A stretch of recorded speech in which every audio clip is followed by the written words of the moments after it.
need to stay separate from our loved ones, from our friends, at a time that's very stressful. And that's bad for us, but we can't get any closer because of the public health risk. I went on 3 weeks of just going up and down and up and down and up and down until I got to the point where it got so extreme that I had to go to the hospital. At the end of the day, we probably need combinations. There will be not a single miracle drug. The same with HIV. There was not one drug which made the breakthrough for HIV. It's actually 3 or 4 drugs which hit the virus at 4 different weak spots.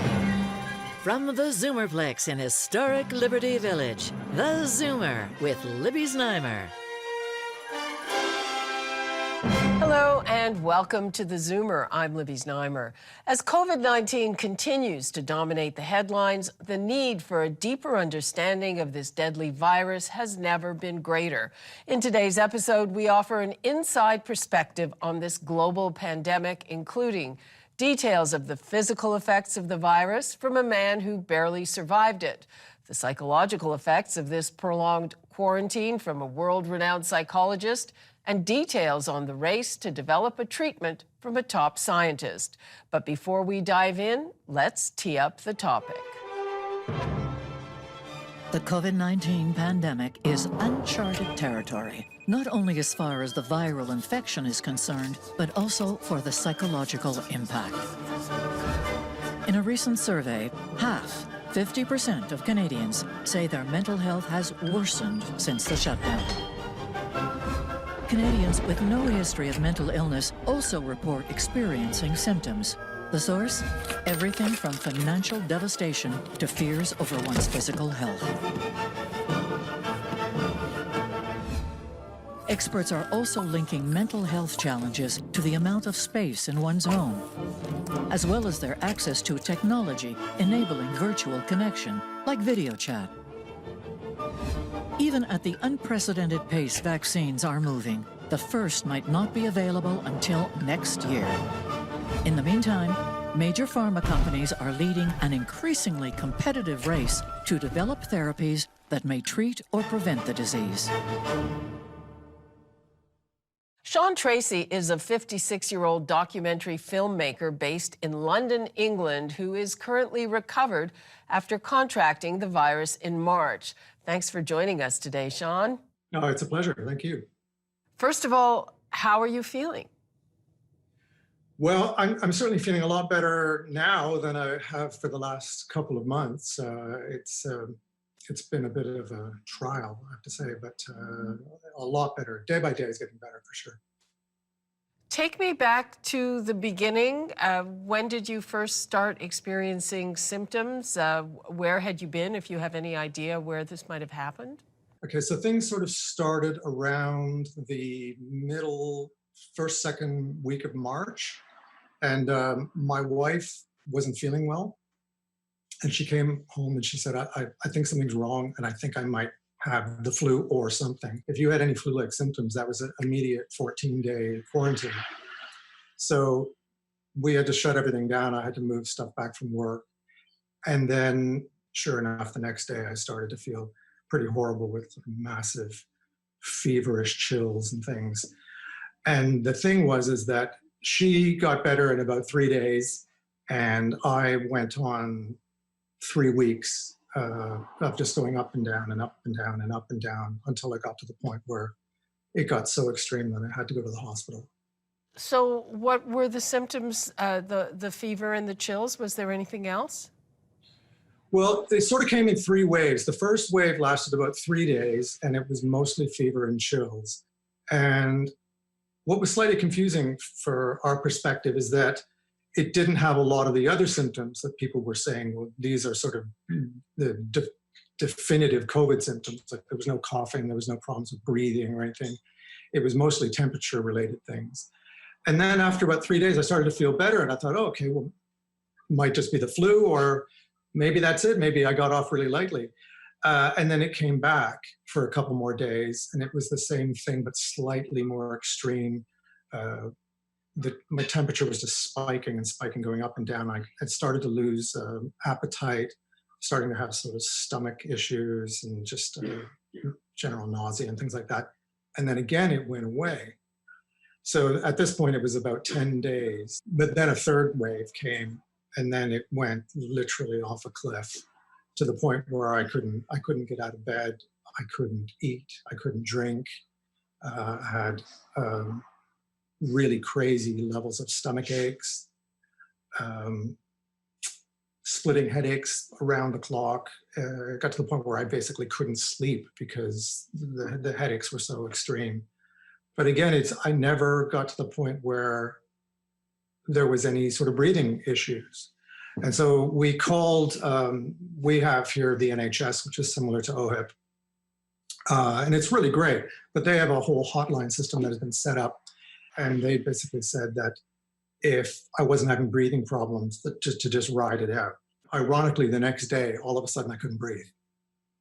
Called the ambulance service and they went immediately. They came. All of my vital stats had just fallen right off the edge. So, were you put in the ICU immediately? No, it went through all sorts of various stages when I got to the hospital. I was put on oxygen right away. And then that whole first day was a process of going from one set of doctors to another set of doctors to another set of nurses to x-rays to blood work, back ding, ding, ding, ding, ding, ding. The whole day was, I must have talked to 30 different people and everyone sort of going through all your things. And then they sort of try and make some sort of assessment on how bad you are and what department should be treating you.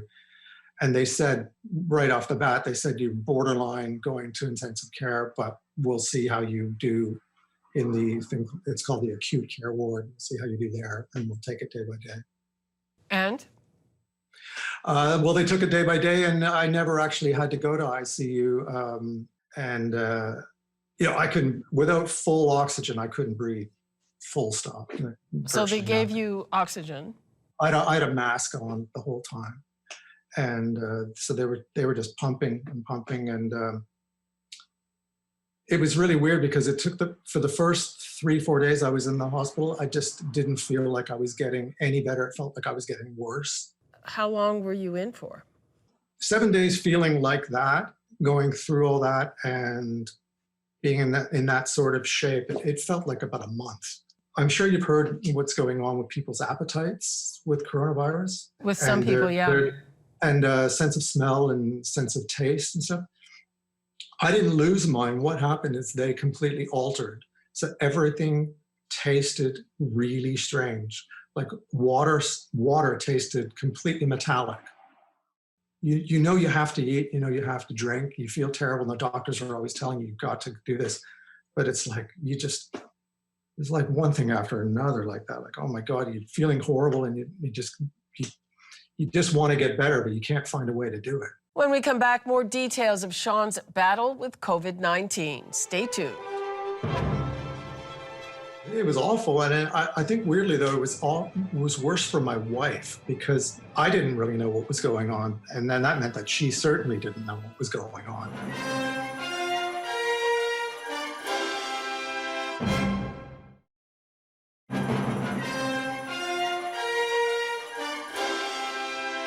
Welcome back. Sean Tracy and his wife both contracted COVID-19 in March. While she was able to shake it off in a couple of days, Sean's condition worsened, leading to his hospitalization. He joins us from London to share his story. Was there ever any point where you thought you weren't going to make it? Oh, for sure, yeah. The first 2 days, because of the breathing thing and because it didn't get better once I was on oxygen, and because in the first 2 days, the first ward I was in, I saw a lot of people that to be honest, I don't think they made it out. You sort of got this feeling like, okay, well, you know, I might, you know, I wasn't trying to be morbid or anything, but it was kind of like, well, maybe this is maybe, you know. Maybe it's my time. It's going to go here, like one of those guys who I just saw being wheeled out, kind of thing. But luckily, after about 3 days, I started to feel a tiny bit better, and then my sort of mood shifted almost immediately. I just thought, okay, I got to start eating something. I got to start drinking. It was like kind of one of those things where if you're underwater and you can see the surface, and you just went, okay, I've got to kind of start kicking for the surface. Was there anyone feeling that told you that you had turned the corner? The headaches had been so severe, and there was this one thing that sort of kept happening. This I think primarily was one of the main reasons why I couldn't sleep. I was getting a stabbing pain about every 30 seconds on this side of my head. And it was like someone was hitting me with a screwdriver. And it would not stop, and it went around the clock. And then after about 4 days, it suddenly stopped. And I thought, oh, wow, okay, well, maybe this is it. Maybe this is a good sign kind of thing. And then I just started eating. I was like, bring me some food. And the more water I got in, certainly the better I felt, or at least it was going hand in hand with the treatment the doctors were giving me. Did you get medication in addition to the oxygen? I was on an IV round the clock. I was on multiple antibiotics because it sort of turned out it wasn't just with the coronavirus. I had pneumonia and a lung infection and sepsis. So the combination of all those, they just said, listen, we've got to kind of give you a kind of super cocktail of various antibiotics. Do you think it was made harder because you were in there alone with no family? It was awful. And I think weirdly though, it was worse for my wife because I had an oxygen mask on.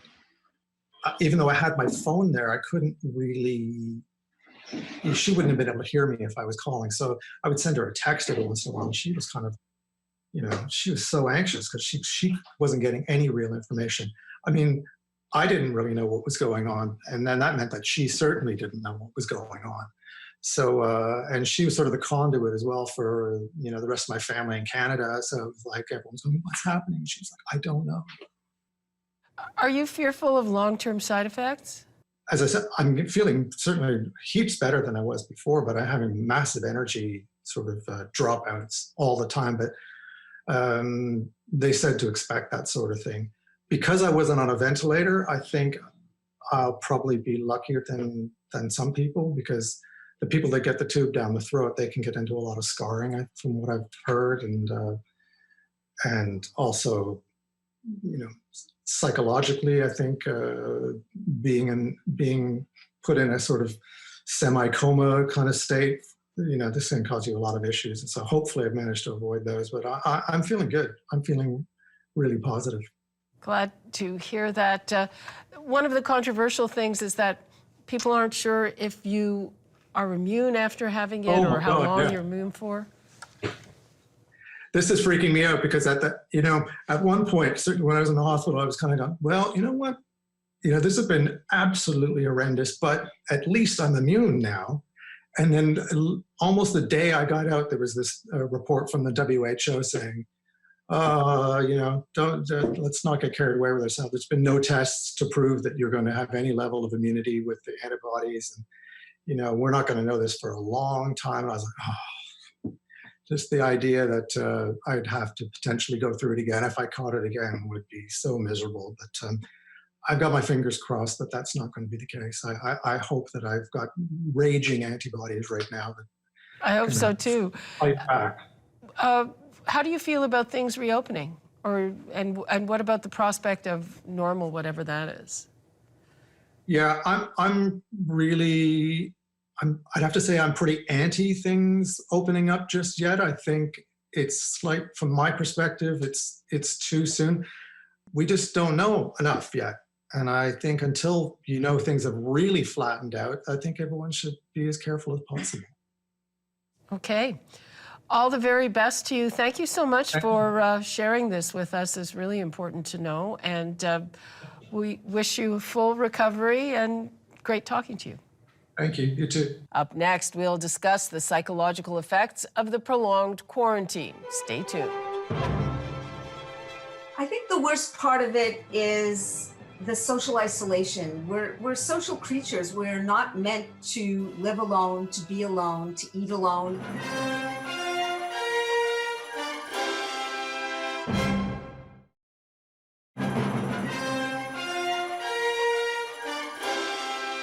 Welcome back. After months of social isolation and growing fears of contracting the virus or losing loved ones, COVID-19 is taking a psychological toll on all of us. Here to discuss the effects of this global pandemic is psychologist and Idea City alum Susan Pinker. She's a Wall Street Journal columnist and author of The Village Effect. Thanks for joining us, Susan. Thank you for inviting me, Libby. Well, your book talks about how important face-to-face contact is, how it makes us happier and healthier. So what is the effect of all this physical or social distancing? It's not good. It's what I would call a lose-lose situation, because we need to stay separate from our loved ones, from our friends, at a time that's very stressful. And that's bad for us, but we can't get any closer because of the public health risk. So we have to manage our emotions around that. It's very stressful.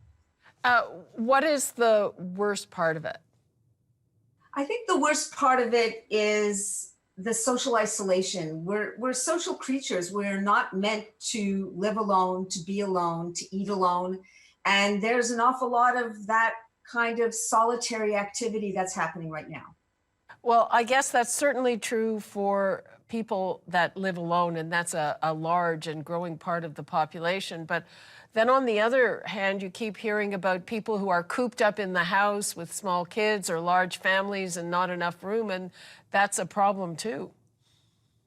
That's absolutely a problem. And I think that domestic issues are escalating because people are cooped up together. There's no way to escape. I mean, at least the weather is starting to improve so people can get outside a bit more. And I think that's, one of the remedies to some of this isolation is, while maintaining social distancing, have some social contact. Let's get back to people who live alone. So obviously, they would be the most at risk. Yes, there are more people living alone now than ever in history. I mean, not only is this pandemic unusual, but the fact that so many of us live in a solitary situation, that's highly unusual. It's never happened to Homo sapiens before. And so it's kind of two different risks are colliding. And you were quite right to point out that people who live with somebody else, or who live with families, or who live with roommates, they're already at an advantage. But those who are isolated, either because of age or because they live alone, say, for example, young single people who live by themselves, are at, I would say, heightened risk of all sorts of, negative consequences if they don't, really take care of themselves. A lot of older people live alone, especially older women, and often it's by choice. Say after losing a spouse, they like living alone. So what is the biggest issue for them? I think that you're quite right. It's an issue of independence for many of those women who are living by themselves. But this is the downside. There's always a trade-off to any big decision like this. And this is the trade-off, is that if we do have a public health crisis, you are more isolated than you would be if you lived with other people, either with a family or with friends or in a co-housing situation. People who are senior citizens who've chosen to live alone, many of them are cheering because they're not at the heightened risk that people are at who are living in residences, whether assisted living residences or other communities. So they're much safer from that perspective. But from the social perspective, they have to be so careful about making sure they have contact with other people. And a lot of this demographic, some of these technical tools are really new to them. Would you say that older people who live alone have more coping tools than, you mentioned, young people who are maybe living alone for the first time? I think I'm not ready to make that generalization. I would say the younger people are only at an advantage because they're more at home with the technology. That would be probably the only advantage, I would say. But I think that the older people, especially older independent women, they're not used to asking for help, many of them. They're not used to asking for favors. It's very difficult for them. But now is the time to do it. Now is the time to reach out and say, I need people to see every day on Zoom or on Skype or on FaceTime, whatever app they can handle, or I need help getting it working. I have a daily call-in radio show, and one of the most heartbreaking calls that I got, and it was frankly from someone who sounded bitter, was a woman who says, well, now everybody knows what it's like for the rest of us because we're always isolated and we always lack people to talk to and we're lonely. You know, loneliness, before this pandemic hit us, there were already a good third of the population that was chronically lonely. So this is nothing new to at least a third of the Canadian population. But it was taboo to talk about it. It was, it was more taboo than talking about sex, frankly, because if you talked about the fact that you were lonely, people thought you were defective. And so, or you had that fear that people would think that. But really now that I would say the sentiment is, you know how this feels. It doesn't feel good.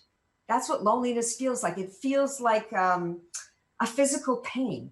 It feels like something's really missing. And I wanted to add that because we're such social animals, it is like having something major missing, like missing a couple of meals or not having water to drink, because it's a biological need to be with other people, to connect with other people. So that's, I think, what is the most, I guess, difficult parts of this pandemic is what's good for us on one hand is bad for us on the other. So we can't really win. We're pausing for a short break. More on the psychological effects of COVID-19 when we come back. Stay tuned. I think it's pretty clear in the research that was done after SARS that healthcare workers, many of them did suffer negative effects, kind of like post-traumatic stress effects. They drank more, they took more mood-altering drugs.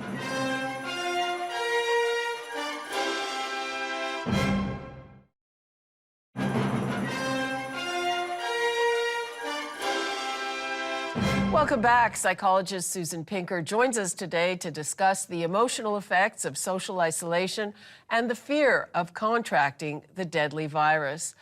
Susan, you've been talking about technology. So a lot of us have switched over to Zoom or FaceTime where we talk to and see friends and loved ones. How does that compare to actual face-to-face contact? It's not as good. There's no doubt about that. All the research that's emerging tells us that it's second best, but this is what we have right now. I think there's a big misunderstanding that, say, texting or social media is as good as the real thing. And what we know now is, for example, social media makes us feel much more depressed than we ever were before. So people right away migrate from real social contact to social media, which happened way before the pandemic. But really, we now know for certain that it causes people's emotional state to drop. Because you weren't sure at the beginning. Because because there's so much, people, make their lives look perfect on social media. I do have a question about Zoom. What I'm finding on Zoom is that sometimes it's a better interaction because it's not in a restaurant and we're looking around at other people and, where's that drink I ordered and here's the food. I mean, I find that in some cases it lets you concentrate on the people you're talking to more than you would otherwise. Am I wrong? I agree with you in a certain respect because, for example, you're setting aside the time to talk to that person, and that's what you're doing. So, for example, right now I'm talking to you, and I'm only doing that. I'm not ordering a drink or a meal, or I'm not multitasking as many people do in the office. That's the time I'm devoting to you, and I'm trying to make it as valuable as possible. And so I agree, there is something about these conversations that I think will persist after the pandemic is over. I'd like to turn to the whole issue of the fear of getting the virus. How pronounced is that, and who is, most likely to, be more paralyzed by the fear? People who are more laid back will be less worried, and because they're less worried in general about things they can't control. Whereas people who feel that they have to control everything about their environment will literally be driven up the wall by the current conditions because it is so contagious. People who are not symptomatic could be carriers. So you feel like it could be anywhere and everywhere. And, you know, if you look at people, for example, who are germ phobic and who wash their hands quite a bit, they're going to be doing it a whole lot more now. And in fact, the authorities are telling us that it's good for us to do that. Whereas before, it was actually considered an obsessive compulsive trait. We have everybody predicting that there's going to be a huge mental health crisis, even when this is over, as people suffer from the after effects. But what about the role of having or building resilience to, you know, bad things that are out of your control? I think it's pretty clear in the research that was done after SARS that healthcare workers, many of them did suffer negative effects, kind of like post-traumatic stress effects. They drank more, they took more mood-altering drugs, they tend to be more fearful of social contact.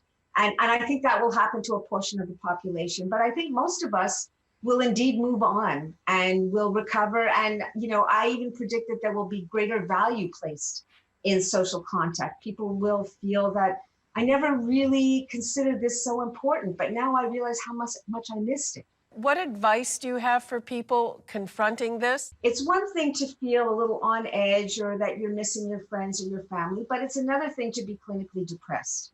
And if you're clinically depressed, this is an illness and it has to be treated.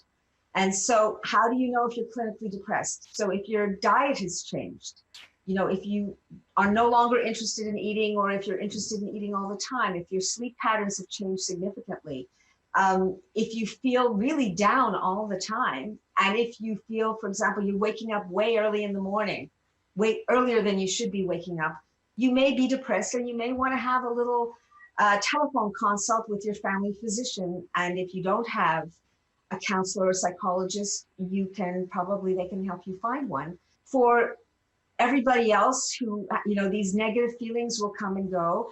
And some of these can be dealt with the tools we have at hand, like exercise. I think exercise is available to all of us. You can go for a long walk, or you can run, or you can do an exercise class either on Zoom, which is what I do 3 times a week, or you can do it on YouTube. And I think it's extremely important to feel healthy despite what's happening around us. So sleep, exercise, eating properly, and of course, there's an awful lot of focus on food now that's natural. Trying not to drink too much. Everybody's alcohol consumption has gone up, right? Yes. Right. Right. And you know, so looking after yourself in a way that's much more deliberate than perhaps you did before, because our mental health is really fragile now, and you have to really look after yourself. Okay. Thanks for joining us, Susan. We're pausing for a short break. When we come back, we meet one of the scientists working to develop a treatment for COVID-19. That's next. I'm working on the medicine. So we are developing a drug which helps people to get better.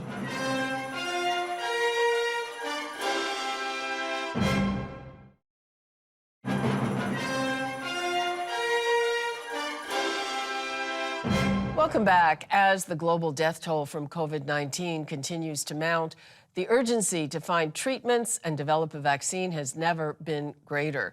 Joseph Penninger is director of the Life Sciences Institute at the University of British Columbia and the Institute for Molecular Biotechnology in Vienna, and an Idea City alum. He is working on a potential treatment for the virus with a drug first developed at the University of Toronto. It is entering clinical trials in Europe.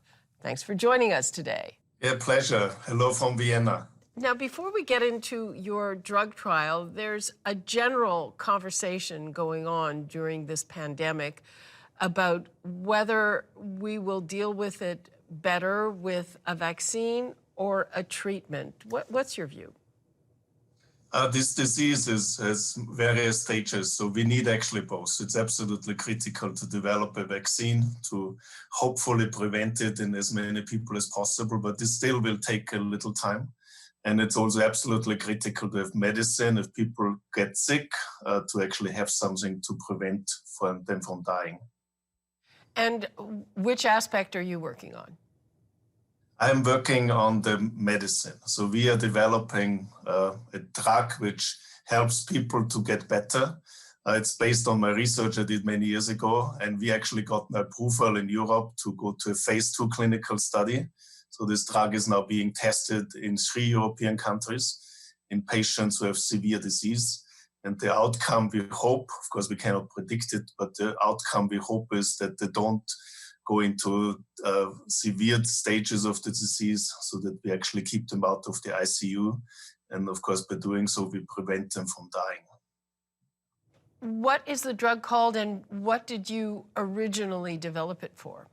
So many years ago, we actually discovered a protein which is called ACE2, angiotensin converting enzyme. And my group at this time at the University of Toronto was really the first one, and we co-discovered it. And we actually showed that this protein protects our lungs, our heart, our kidneys from severe disease. Then we also discovered this link to the SARS infection, which was around 15 years ago. Turns out the SARS virus uses this protein we had co-discovered called ACE2 to enter our body. It's basically the gateway to invade us. This virus comes to our throat, then into our lungs, and actually binds to this protein called ACE2. And this is the door to open into our body. And together the virus takes the door with it, and the door is lost. And this door actually protects us. And this is the reason why these viruses cause so severe disease. If the virus makes us sick because of ACE2, what we do, we just give more ACE2 back and protect our bodies. And this is the principle how this works. So it actually has two functions. First, it binds the virus. It catches the virus away from the real door, so it protects from the infection. And secondly, it protects our tissues. And we already tested this in 89 healthy human volunteers, 89 people with lung disease. And last week, as I said, this actually went into clinical studies in patients with severe COVID-19. When the pandemic hit, did you sort of say, I have this drug? Actually, yes. So the virus is this round spherical thing with these little spikes coming out. And these spikes, at the tip of the spike, this is where it binds to ACE2. And this new virus is very similar to the old and the first SARS virus. And so it was very clear ACE2 must be the critical gateway. And as soon as I saw it, I thought, geez, we're actually sitting on probably the most rational therapy for COVID-19. So how far had the research gone previously, and was that just accepted? Like, did you start at the point that you ended off? Over many years, we published some of the critical papers. You know, we found why the SARS virus became a killer virus, ACE2 protecting from lung disease, it protecting from diabetic kidney disease, it actually expressed in the gut. So now all the pathologies we see, not all, but a lot of pathology we see, COVID-19, how it starts in the throat, because this is where ACE2 is. And in some people, it goes deep into the lung. This is where ACE2 is, because it needs a door to get into our body. And this is why these patients get this very severe, deep lung disease. And if it gets out of the lung, then it can spread into many tissues. The reason is this is where ACE2 is. There are many doors in our body where ACE2 is. And if the virus gets there, of course, it can open the door and enter us in the kidney, in the intestine. That's why many people with COVID-19 have diarrhea.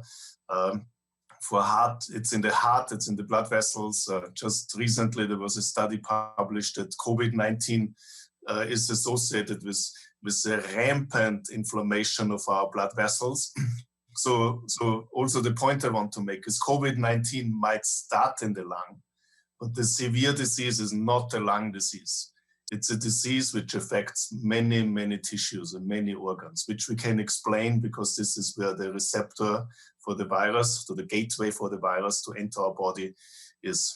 And So this is where we are. So this drug presumably is a drug for any stage or for early stage? How do you envision it being used? So at the moment in our clinical study, we will treat people at the severe stage of disease. So they're the first stage, which is more mild, then the second stage, which is also moderate, and then it gets more severe and then gets very severe in stage 3. So we are treating the severe cases in stage 2. Of course, it could also work in earlier stages, but we had to focus on one group of patients, and this is what we're doing. The reason is because at this stage, there's still a lot of virus. So our drug is engineered to catch away the virus and block it. We inject it intravenously into the bloodstream. So, but maybe we can go earlier to prevent even the infection. But this is something we need to check in the future. More on the race to develop treatments for COVID-19 from a top scientist leading the charge after the break. The entire world doesn't have the capacity to make all these vaccines for everybody. So I think this will take a while until actually the vaccines might end up in Canada.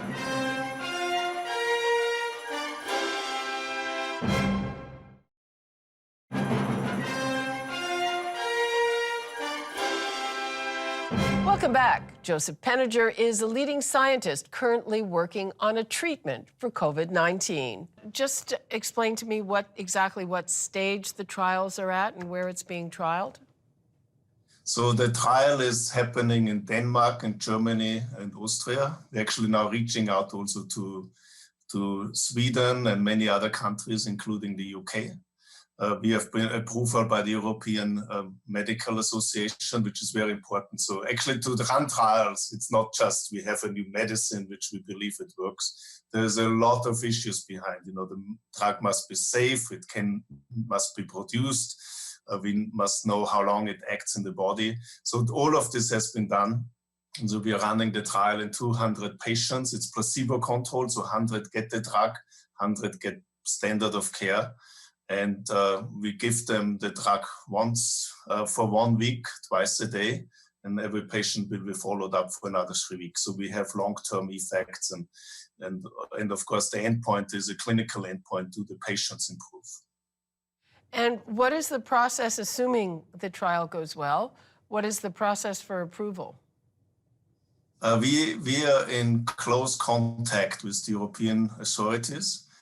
And since we set up the trial very carefully and in a controlled manner, so if the trial turns out positive, I think they might allow us for speed approval. And I also believe, because I really, I work with viruses for 20 years, it's kind of my life to work with. So slowly I understand them. So viruses, they're nothing mysterious. We can understand them, we can deal with them, so we shouldn't be really scared of them.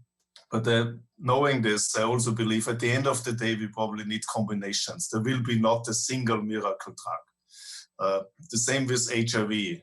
There was not one drug which made the breakthrough for HIV.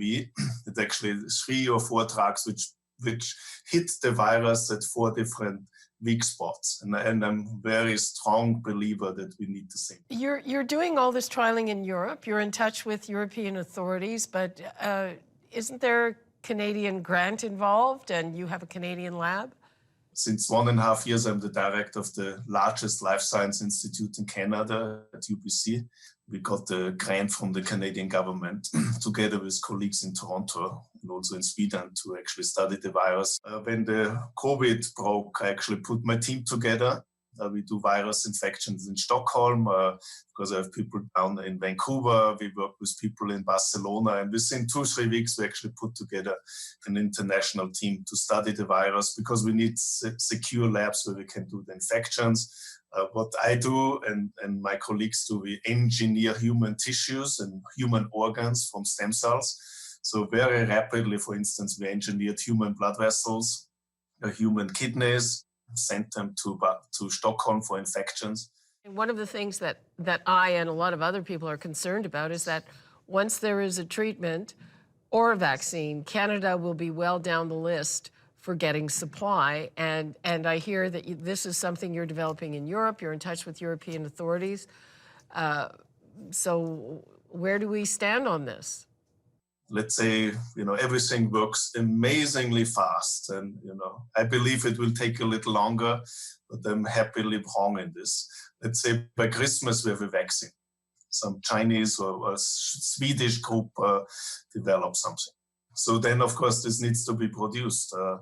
In amounts where we can vaccinate literally hundreds of millions of people on the planet. So this will take some while, because I was actually in contact with some companies which are in vaccine development. The entire world doesn't have the capacity to make all these vaccines for everybody. So I think this will take a while until actually the vaccines might end up in Canada, or might end up, of course, where I'm sitting now in Vienna. I think that's also the reason why governments have decided, let's support local Canadian vaccine development, because it does make a lot of sense, because then, of course, one gets faster access to it. I know the researchers in Canada and also the companies which are involved in this. So I'm actually confident that Canada is one of the world players. So we are not some minor players who hope that somebody else can do it. So I'm actually quite hopeful. Canada is certainly one of the big players in the big game. And if your drug proves successful, will Canadians have access to it, or is it the same thing? Will be well down the list once it's produced? So if this works now and really gets fast approval, which we all hope, then we will certainly roll it out for everybody as fast as we can in the world. It's not a vaccine where we have to provide it to everybody, but it's a treatment for people who get seriously sick. So who should get it first are the patients who need it. And for this, actually, we got a lot of support, I have to say. We're very thankful to the Austrian government and the Prime Minister, who I know quite well, who actually gave us quite some money to do exactly this. Dr. Joseph Penninger, nice talking to you, and thank you so much for being with us. Yeah, thank you for having me. That wraps up this edition of theZoomer. Thank you to all our guests and to our audience at home. We'll see you again soon.